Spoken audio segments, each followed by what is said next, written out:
It's good to see you, Jefe. It's good to be back. How does it feel? Groovy. I'm trying to save all the dads everywhere, and the mommies and the babies.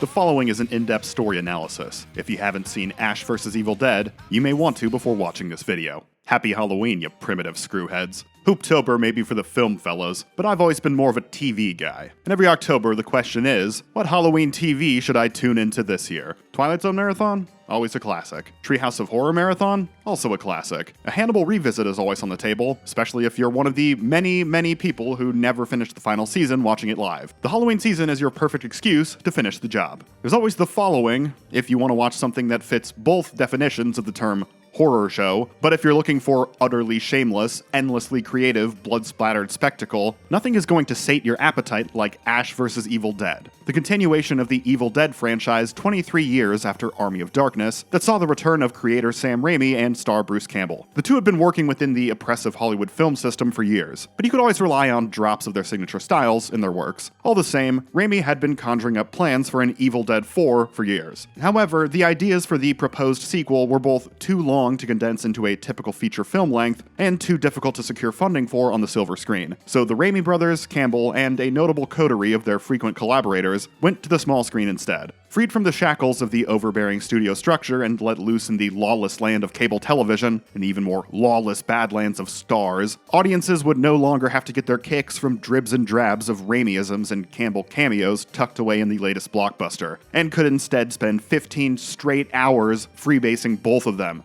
It sounds like a groovy time. That's because it is. This is Ash vs. Evil Dead. Ash vs. Evil Dead continues the adventures of Ashley Williams. For all the Mass Effect kiddies out there, now you know where the galaxy's finest space waifu gets her name from. For the uninitiated, here's a quick catch-up. Ash and his friends discovered the Necronomicon in a cabin, and unwittingly summoned a demonic entity capable of possessing creatures and turning them into monsters known as Deadites. Ash was forced to kill his possessed sister, kill his possessed girlfriend, and chop off his possessed hand. He was then transported back in time to medieval Europe thanks to an incantation, defeated an army of skeletons and an evil clone of himself before finally getting back to the future. One element that makes the Evil Dead franchise iconic is that, in contrast to a down-to-earth everyman protagonist, much like Big Trouble in Little China's Jack Burton, Ash Williams is cocksure in the face of the unknowable mystical horrors he's pitted against, all while being a bit thick-headed. The only useful thing I learned in there was that the answer might be inside me, whatever the hell that means. Look inside yourself for the answer? Oh, sure. Now that I gave you all the clues, it's obvious. Ash vs. Evil Dead picks up where the series left off 30 years later. Ash, being Ash, hasn't made much of his life in the last 3 decades, and is still working as a stock boy at, Value Stop? Not S-Mart? Alright. Let me clear up some behind-the-scenes funny business really quick. For the first season of the series, there were some rights issues going on, and the writers weren't actually allowed to reference any of the events of the third film in the franchise, Army of Darkness. By season 2, the issues would be resolved and Army of Darkness would start to be incorporated more heavily into the series' lore. Not that it stopped the writers from tiptoeing dangerously close to including Army of Darkness bits in season 1 anyways. Ash has a mechanical hand constructed, a mechanical hand that is totally legally distinct from a mechanical gauntlet. And the end of the season involves a showdown with an evil Ash. An evil Ash that grew from his severed hand, and is therefore an entirely different entity from bad Ash. Chopping up my evil clone. Maybe someday that'll feel weird. It's Godzilla! It looks like Godzilla, but due to international copyright laws, it's not. Still, we should run like it is Godzilla! Though it isn't. The premise of the series is remarkably straightforward. After getting crossfaded in his trailer with a girl who's into poetry, Ash attempts to impress her by showing her the Necronomicon. They read a couple of passages together, and Ash awakens the next morning and realizes he has once again unleashed unspeakable evils on the world. Off to the races. Fuck.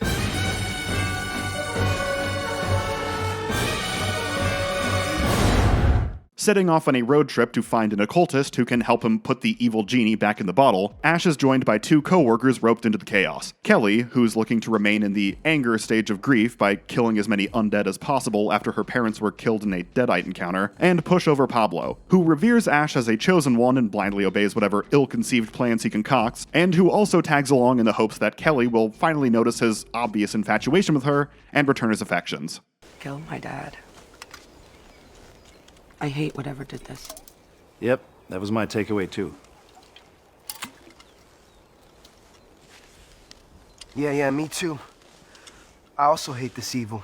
I mentioned previously that the show's initial conception began as a movie, and I've seen some people claim that each season is basically a 5-hour Evil Dead movie. I wouldn't entirely agree. Structure-wise, it's very episodic, especially in Season 1. Each episode, the gang travels to meet someone who can either help retrieve or decipher the Necronomicon, someone who will hilariously predictably always wind up brutally killed for their trouble. Then, some big creative gory showdown with Deadites will unfold to wrap things up. In my Preacher retrospective, I discussed how the third season of that series thrived when it was hurtling through plot points and showcasing outlandish action set pieces, but that the wheels started to come off whenever that show tried to slow down. And Ash vs. Evil Dead is in a similar situation. In fact, it's even more extreme. In Season 1, Ash vs. Evil Dead basically has no plot, so it really can't slow down. Fortunately for Ash vs. Evil Dead, the show rarely ever does slow down. Episodes are a tight half-hour, and frequently the bloodletting begins with more than half the runtime to spare. And what spectacular bloodletting it is. Sam Raimi only directed the pilot, but every director who comes after clearly aims to do the man justice. And while the series is a more even balance of classic Evil Dead practical effects and Drag Me to Hell digital effects, every gory showdown left a great big devious grin on my face.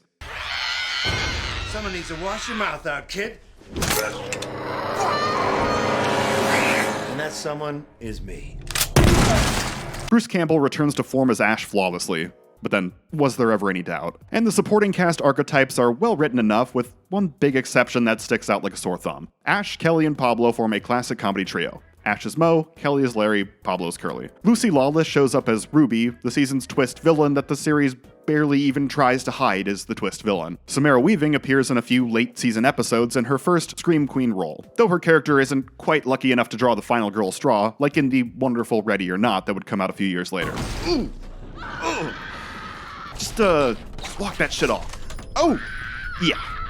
I don't think she's gonna pull through. And rounding out the cast is Amanda, a character the producers cast and then promptly realized they didn't know what to do with. Amanda bounces between different narrative roles from episode to episode, and frequently feels superfluous. First, she's the cop out of the loop, creating extra problems for our heroes as a result of her misunderstanding the supernatural goings-on. Then she becomes a sounding board tagging along with Ruby, so Ruby can rattle off some expository dialogue. Then Amanda suddenly becomes a love interest for Ash, before finally dying, so Ash can have a whole "the women I love always get killed" moment, even though they've only been flirting for like 5 minutes. Of course, the biggest problem with Amanda bouncing between all these narrative roles is in that word, narrative. Ash vs. Evil Dead Season 1 being such a narrative-light show, with the road trip setup basically serving as a framework to hang the set pieces on, Amanda is frequently forced to play the fun police along the adventure. And to clarify, I don't mean she gets to be a fun police officer, I mean the police that crack down on you when you're having too much fun. Of course I know what I'm doing. I wrote this book. The final few episodes see Ash and company return to where it all began, the cabin, lovingly recreated by the show's set designers. Despite being the most Evil Dead-y episodes of the series thus far, and mixing in some decent scares with the horror comedy to boot, I did find the final wrap-up of the season to be a little too convoluted for its own good. Ash's showdown with Ruby ends in a draw when he realizes he can't kill her without also dooming Pablo, and he strikes a deal with her to surrender the Necronomicon to her and permit her to marshal the forces of darkness under her rule in exchange for his, Pablo's, and Kelly's freedom, as well as her granting him his lifelong dream: to move to Jacksonville, Florida. Okay, the Jacksonville part I like. I always enjoy when characters have really mundane and achievable dreams that they still somehow never manage to accomplish, and I especially enjoyed this one in particular. As a huge theme park nerd who lives in a desert not remotely close to any theme parks, moving to Florida is the easily attainable lifelong dream I also failed to realize. You're still in the middle of the fucking desert. But, as a payoff to what's been set up with Ash's character over the season, the conclusion is a bit muddled. Ash was always prepared to hoe this row alone, especially the final stretch of the journey at the cabin, since he's grown accustomed to having to kill and dismember the people closest to him to defeat the forces of evil. Then the season ends with Ash making this big deal with the devil to save his fire-forged friends at the potential cost of the world, but instead of it being this big Kingdom Hearts my friends are my power moment, the Jacksonville bit gets thrown into the mix to muddy the thematic waters, and the whole conclusion is played like Ash is just being short-sighted and selfish again. On top of that, Ruby's motivation is all over the map too. At the start of the episode, she's twirling the proverbial mustache about how she's about to unleash all the demonic horrors detailed in the Book of the Dead upon the unsuspecting mortal world. Then by the end of the episode, she's like this necessary evil type, promising to keep a lid on all the dark forces thanks to her intimate knowledge of them. The end of the episode plays it like, oh boy, look what horrors Ash has let loose for next season. But then right away in season 2, we learn Ruby was totally legit, has turned to the good side, she genuinely does want to save the mortal realm from the forces of evil, and there was no devilish catch to her bargain with Ash or nothing. Whatever. The ride to get here was such a thrill that a clunky conclusion certainly doesn't spoil it, especially when this is far from a finale and there's still 2 more seasons to look forward to. Ash vs. Evil Dead's freshman year was a riot. The cast may have had one too many cooks than the writers knew what to do with, likely a precaution as they shifted from the world of film to television and were more worried about having too few characters to work with than too many. But the action was glorious, the scares were on point, and, do I need to state the obvious? Every line out of Ash's mouth is gold. It's a demon of the mindscape. Well, perfect. Sounds like a total nerd. Says he preys on the spiritually and emotionally weak. Well, he can do that in his own time. Now the 3 of you will perish together. Evil will walk the earth. Yeah, well, your cooking was shit. Everybody seems to be walking on sunshine in the Sunshine State, but this is the universe of Evil Dead. It's only a matter of time before the wrong person does a little light reading from everybody's favorite flesh-bound book. Let's hop over to season 2 for the rematch. My God. I left the windows down in the Delta. Ruby quickly learns that being a single mother is no mean feat when her demon spawn wrest control of the Necronomicon from her, breaking the pact with Ash and releasing the Kandarian demon on the world once more. Surviving an attack in Jacksonville, Ash realizes that the Book of the Dead found its way back to his hometown of Elk Grove, after one of the Deadites recites a creepy nursery rhyme that the townspeople wrote about Ash. Ashy slashes, hatchet and saw. Takes your head and skins you raw. Ashy slashes, heaven on hell. Cuts out your tongue so you can yell. It turns out when you dismember a bunch of your friends in a cabin in the woods, people are more inclined to believe you're a serial killer than believe the whole demonic possession followed by time rift back to the 1300s story. So Ashy Slashy, the presumed chainsaw murderer, isn't all that welcome when he has his big homecoming in Elk Grove. Local law enforcement are keeping a watchful eye on him, his equally dirty-minded father resents him, also believing Ash is an axe murderer, and Ash even has to face off with his undead sister, who met her demise in the original Evil Dead to a tree that, how should I put this? Let's just say the doctors in Spider-Man 2 weren't the first people to find out you really need to watch out for tentacle-like appendages when Sam Raimi is directing. Then I'm gonna make like a tree and fuck you. The temperature of Ash's icy reception only plummets further when bodies start dropping shortly after his arrival, thanks to the concurrent arrival of the Deadites, Ruby's demon spawn, and for good measure, even Ash's Delta gets possessed and starts mowing down the town's troubled teens. You can tell the Ash vs. Evil Dead creative team were having a hell of a time riffing on Christine with the possessed Delta episodes, not content to just go, possessed car, runs people over, duh. They're really trying to think up every kill they can with this thing, and the absolute insanity is stylish as hell. The character dynamics as Ash is forced to contend with the hometown that exiled him, and especially his estranged father, are also a welcome addition to the series that kept Season 2 from feeling like a do-over of Season 1, just minus the road trip elements. Ash vs. Evil Dead isn't the deepest show in the world, obviously. The series has its priorities, and certainly accomplishes what it sets out to achieve in the horror comedy department, but it's a nice little bonus to flesh out Ash via his interactions with his pop. I found the scene where Ash nearly sits idly by at the bar, potentially neglecting his demon hunter duties and allowing his father to die after the two have a heated confrontation, oddly impactful. And their reconciliation a few moments later when Ash finally proves that demons are real was equally, well, impactful. Relieved to see what an honorable man you've become. Because there's something I've kept from you. The fabric of your life may begin. Oh, Dad! No!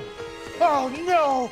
Gentlemen, I don't think we can rebuild him. Okay, so the bit where they kill off Ash's dad out of nowhere during father and son's heartfelt reproachment is certainly broad comedy. Ash vs. Evil Dead isn't above going lowbrow. Ash's one-liners are almost unilaterally skeezy, there's frequent Looney Tunes-esque slapstick, and over the course of the series, people are drenched in the full pantheon of bodily fluids. Blood, pus, alien goo, urine, feces, vomit, in both regular and demonic black bile flavors. Before you ask, breast milk, yes. And Season 3 even throws in cum during a duel at a sperm bank, making the Deadite how do I put this? Literally shoot ropes in a perverse visual nod to the Raimi Spider-Man trilogy was a stroke of genius. Also, just a thought, maybe don't watch the show while you're eating. What the fuck happened to you?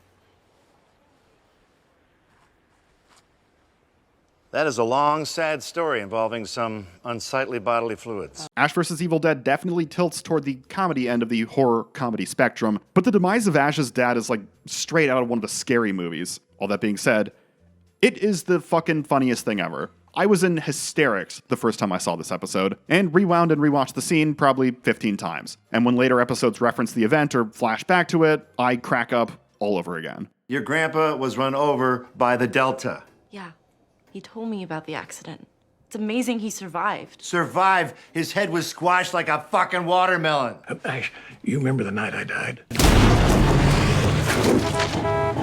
How could I forget? Cost me $300 to get the fender pounded out. You spent more on that damn fender than you did my funeral, cheapskate. This isn't to say that Ash vs. Evil Dead Season 2 is nothing but home runs and a perfect sequel iterating on Season 1. There are a handful of missteps along the way. The adversarial sheriff, his would-be final girl teenage daughter, and his wife who Ash gets into a love triangle with are all pretty half-baked characters. The second possessed Delta episode is a weak send-off to the concept that pales in comparison to the creativity and visual panache of the first. And Ruby's demon spawn are all unceremoniously killed off in one fell swoop to make way for the season's real main antagonist, Ruby's shape-shifting demonic ex-lover, Bill. The big Baal introductory episode is one of Season 2's weakest entries, I'm afraid. All the characters locked down in the police station, but Ruby notes that Baal is a shapeshifter, so he could be any one of them. So let's all infight and suss out who's the real Baal. The core premise of the episode itself is undermined by the extremely obvious twist that this is a big monsters are due on Maple Street situation and none of them are Baal. And on top of that, the premise is so painfully not playing to Ash vs. Evil Dead's strengths. The show that lives and breathes on gloriously gory death matches and Bruce Campbell's charismatic hammy performance is going to do a dialogue-focused bottle episode that sidelines Ash and spotlights the weakest of Season 2's recurring characters. You've had some startling jump scares and spooky visuals, Ash vs. Evil Dead, but hearing that premise may be the closest you've come to genuinely frightening me. That isn't to say Ash vs. Evil Dead is incapable of slowing down the pace and doing something less action, more character-focused, because only a couple episodes later we get the episode Delusion, which is an absolute delight.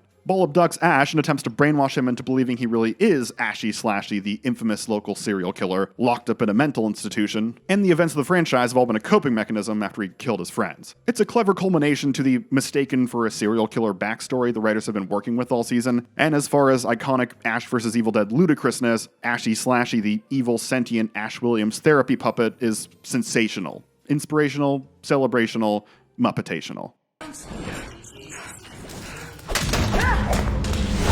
Peekaboo. What the fuck? Wanna play? Yeah. Always bring a gun to a puppet fight. The gang is able to banish Baal with the aid of a copy of the Necronomicon inscribed on Pablo's body. Long story. Basically, Pablo is to the Necronomicon what Chuck Bartowski is to the Intersect. However, during the banishing ritual, Pablo comes down with a bad case of being cut in half, which went untreated for too long, resulting in his death. Ash is heartbroken at the loss of his friend, but realizes there's nothing that can't be fixed via time travel. He's done it before, so why not do it again? So Ash, Kelly, and Ruby travel back in time to get rid of the Necronomicon before Ash and his friends ever found it in the first place, erasing this entire horrific timeline of events from history. It's 1982. We're in the cabin. If you're, no apostrophe, reading this, you're not dead. P.S. You were dead. Perfect. Ash vs. Evil Dead's trip through time starts out as a lot of fun. The show has always been fan service heaven, but they really ramp it up since we're both back at the cabin and back in the 80s. The ladies do battle with the infamous molestation tree from Evil Dead 1, Ash has a grotesque rematch with Henrietta Knowby from Evil Dead 2, and Ash even has to flush out an evil tiny creature that has traveled down his gullet by ingesting increasingly agonizing things, a la Army of Darkness. But then we get to the finale, and it's a total convoluted mess. Way, way, way more so than the deal that wrapped up Season 1. They change history and Pablo comes back, but Baal possessed Pablo's corpse, so Pablo isn't back, Baal is back. The Ruby from the past kills the Ruby from the future and teams up with Baal from the future so they can have more demons spawn together. Ash challenges Baal to a gentlemanly duel. No demon power is allowed. If Ash wins, he gets Pablo back and Baal returns to hell. If Ash loses, an eternity of damnation for all mankind, the skies will rain with blood and seas become lava, all that good stuff. Baal agrees to give up all his powers, because masculine pride, I guess. Then while that fight's happening, it's like Ruby wants Kelly to join her so they can rule together or something. Then Ruby is going to cheat to help Baal win. Oh, wait, no, she's going to cheat so the deal is non-binding even if Ash wins. But then it is binding when Ash wins, but Ruby secretly wanted Baal to get sent back to hell, but somehow Baal was able to cheat and get his powers back during the fight anyways, even though that wasn't what Ruby actually wanted. Baal loses, Pablo comes back, the trio returns to the present, and despite destroying the cabin before Ash ever found the Necronomicon in the first place, somehow all the events of the franchise still occurred, and their time travel didn't actually alter history in any way. Even the characters acknowledge in the Season 3 premiere that the whole time travel plot not changing anything doesn't make much sense. I gotta stop making videos on time travel shows. Anyways, Ash is suddenly hailed as a hero for saving the town from a monster that nobody believed existed. Past Ruby shows up in the present, cooking up a new evil plan. Credits. Okay, I think I got all that right. Listen, the rules surrounding the Deadites and the Necronomicon have always been a framework to hang the scares and gags and set pieces on for as long as the Evil Dead franchise has existed. So I'm not trying to nitty-gritty nitpick the show to death, but when the entire finale is just wall-to-wall nonsense, it's hard to enjoy even the surface-level silliness that, by all rights, should be enjoyable. I'm not the only one who had issues with the writing of this finale. Ash vs. Evil Dead showrunner Craig DeGregorio would actually leave the show over creative differences when it came to the direction of Season 2's ending. Craig had a fairly contentious relationship with producer Robert Tappert, who also happens to be the spouse of Ruby's actress Lucy Lawless. According to Craig, Robert would push for integrating more horror elements, while Craig would push for integrating more comedy elements. And the original draft for the Season 2 finale left the cabin entirely, and involved Ash unknowingly sleeping with Kelly's mother while back in the past, after successfully saving the day, accidentally becoming Kelly's father all along via time travel shenanigans. That idea, which kept Baal alive and kicking, by the way, was scrapped last minute in favor of what we got. Though Season 3's storyline involves Ash discovering he has a long-lost teenage daughter, so elements of the finale were reworked and lived on in some capacity. We'll never know if the third season would have been better off if it had the Ash and Kelly father-daughter dynamic to jump off of, but at least we have a definitive answer for why the Season 2 finale feels like a slapped-together rush job. It's because it was. With Baal defeated and both the Necronomicon and the original showrunner gone, let's head on to the third and final season to see what Ash vs. Evil Dead does when the show has to essentially start again from scratch.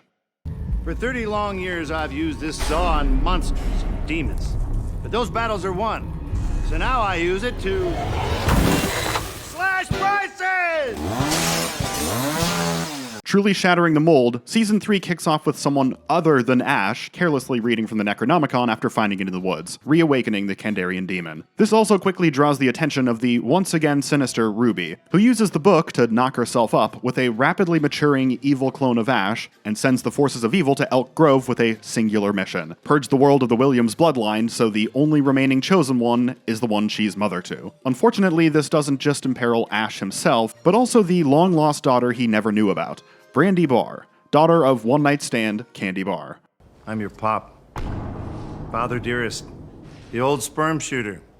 What? But you can call me Dad, unless you're a Deadite, then you can go fuck yourself. When Candy meets her untimely end after recreating the famous Charlie Parker Joe Jones story with a Deadite, Ash is thrust into the role of fatherhood for his now grieving child. A role that is only made more challenging as Ruby is posing as Brandy's guidance counselor and attempting to pull off some power transfer ritual that requires Brandy to kill Ash with her own hands. So Ruby's naturally attempting to sow discord between father and daughter. Ash's daughter injects a new cringe comedy energy to the show's final season, as Ash is forced to contend with someone who actually reacts to the ongoing horrors of the series in a remotely plausible way. Preceding seasons, side characters seem to have an almost meta-knowledge about the show they were in, and knew they should get over the deaths of even their closest loved ones in minutes, especially since it would likely be only a few more minutes before they themselves got turned into meat piñatas and joined them in the afterlife. But now there's a new family member who's actually sticking around, and Ash has to contend with the emotional consequences of his wanton desecration of the deceased. I know cringe comedy can be off-putting to some people, but I found the moments integrated well enough into the series, all while adding a unique, gory flavor to the all-too-common struggling with fatherhood character arc.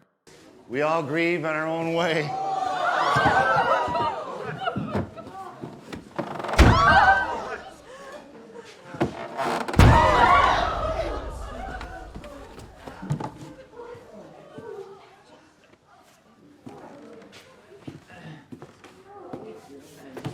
The other new elements of the third season are the Knights of Sumeria and the Deadlands. The Knights are an ancient order trained in the art of demon hunting. Or so they say. In practice, they drop like flies, lasting about as long in each Deadite encounter as inept local law enforcement from seasons prior. They're here to deliver exposition. And the running gag that none of the Williams clan can tolerate them for more than a few minutes when they show up to prattle on about some upcoming evil is an unwelcoming reception I imagine most audiences shared. The Deadlands, those episodes kind of feel like wheel spinning. Over the course of the third season, the entire main cast dies. But thanks to a rift to the Deadlands in Ash's basement, it's no mystery that they'll all manage to make their way back to the land of the living by the season finale. Since it's so obvious the party's gonna get revivified, it's hard to get too animated about each of the deaths, except for Ash, who hilariously kills himself. Now that I think of it, I do wish all the deaths had been played for comedy, since Kelly and Brandy pretty much walk right into obvious traps Ruby has laid for them, so the audience is already screaming at the television like they're dumb cannon fodder in a horror movie. And getting killed and resurrected is old hat for Pablo by now. Kandarian dagger right in the pump. Ruby killed you too? No, that was all me. What? You killed yourself to get here? Dude, are you out of your fucking mind? Speaking of old hat, aside from Brandy, the Knights, and the Deadlands, Season 3 spends a lot of its runtime rehashing a number of ideas from the preceding 2 seasons. Of course, the entire series is about paying homage to the original trilogy, so rehashing is the name of the game, but the standout moments of Ash vs. Evil Dead have frequently been when it conjured up crazy new ideas of its own. New ideas that it, borrowed from other popular horror franchises, but then made Ash Williams fight and therefore improved. So yeah, Evil Ruby is back, with another evil shrieking child, and we're doing another evil Ash. Kelly is taken off the board for a chunk of the season via possession, just like in season 1, and Pablo becomes attuned to a dark power that makes him a sort of human MacGuffin, just like in season 2. Evil Ash winds up the only concept really worth revisiting, since it's the only one the writers are having fun with. I think the final season would have felt less spread thin if Ruby's master manipulation plot to turn Brandy against her father had a little more complexity to it. At the end of the day, she's just waiting around for her Ash clone to come of age so she can let him loose on a murder spree at the high school dance in the hopes that Brandy will kill the wrong Ash in the chaos. Ruby went to Kandarian Kinko's and this asshole popped out. Hey, good looking. Get out of my jazz. You missed. The endgame, at least, shakes things up. We're not going back to the cabin again. Instead, the Dark Ones return, kill Ruby, and use the Necronomicon to summon Kandar the Destroyer. It is quite literally the end of the world as we know it, and after a terrifying moment where even the unflappable Ash loses his confidence in the face of this latest monstrosity, the Ghost Beaters rally one last time to save the world from annihilation, even as it is currently undergoing active annihilation. It's all neat stuff, and with villainous Ruby overstaying her welcome in year 3 only to go out with a whimper, I would have preferred a little more screen time went to this apocalyptic chaos instead, but I can understand if keeping Doomsday to a 1-episode blowout was a budget thing. On the elemental wheel, Kandar beats Kandar, and Ash defeats the Destroyer by firing a tank shell with the Kandarian dagger duct taped to it into the beast. I want a demonstration from the flex tape guy that his product can also accomplish this feat. Kandar likes to be on top, and crushes Ash as he goes down. But Ash awakens many, many years in the future, rebuilt, alive and well. Finding the world has become a post-apocalyptic hellscape, he sets out in a Mad Maxified Delta to do battle with whatever evil forces continue to lurk in the dusty, bombed-out world. It's a neat callback to the original ending of Army of Darkness that got reshot for being too bleak, in which Ash traveled too far when returning to the future, finding himself in a ruined wasteland. Although, while that ending was a cruel, tragic twist, Ash vs. Evil Dead's conclusion is a more playful, and the adventure continues, in part because there were plans for a 4th season if the show hadn't been cancelled, so the writers actually, wanted the adventures to continue. Still, far from grim, it's groovy. And that's Ash vs. Evil Dead. The final season definitely feels the sting of the loss of the original showrunner, being more hit or miss than what came before, whether that's in the big overall story and character arc department, or just in the scene-to-scene fight department. For example, the Rift Chimera fight has some weak-ass choreography, like, yeah, Bruce, you just sort of swing your chainsaw in the general direction of that guy covered in prosthetics and we'll try to make it look good in post. Meanwhile, the Sperm Bank fight is probably the most iconic and exhilarating scene in the entire series. Also, just playing armchair music supervisor here, but if they couldn't get the rights to Take On Me for the battle's background music, my backup pick would be Come On Eileen.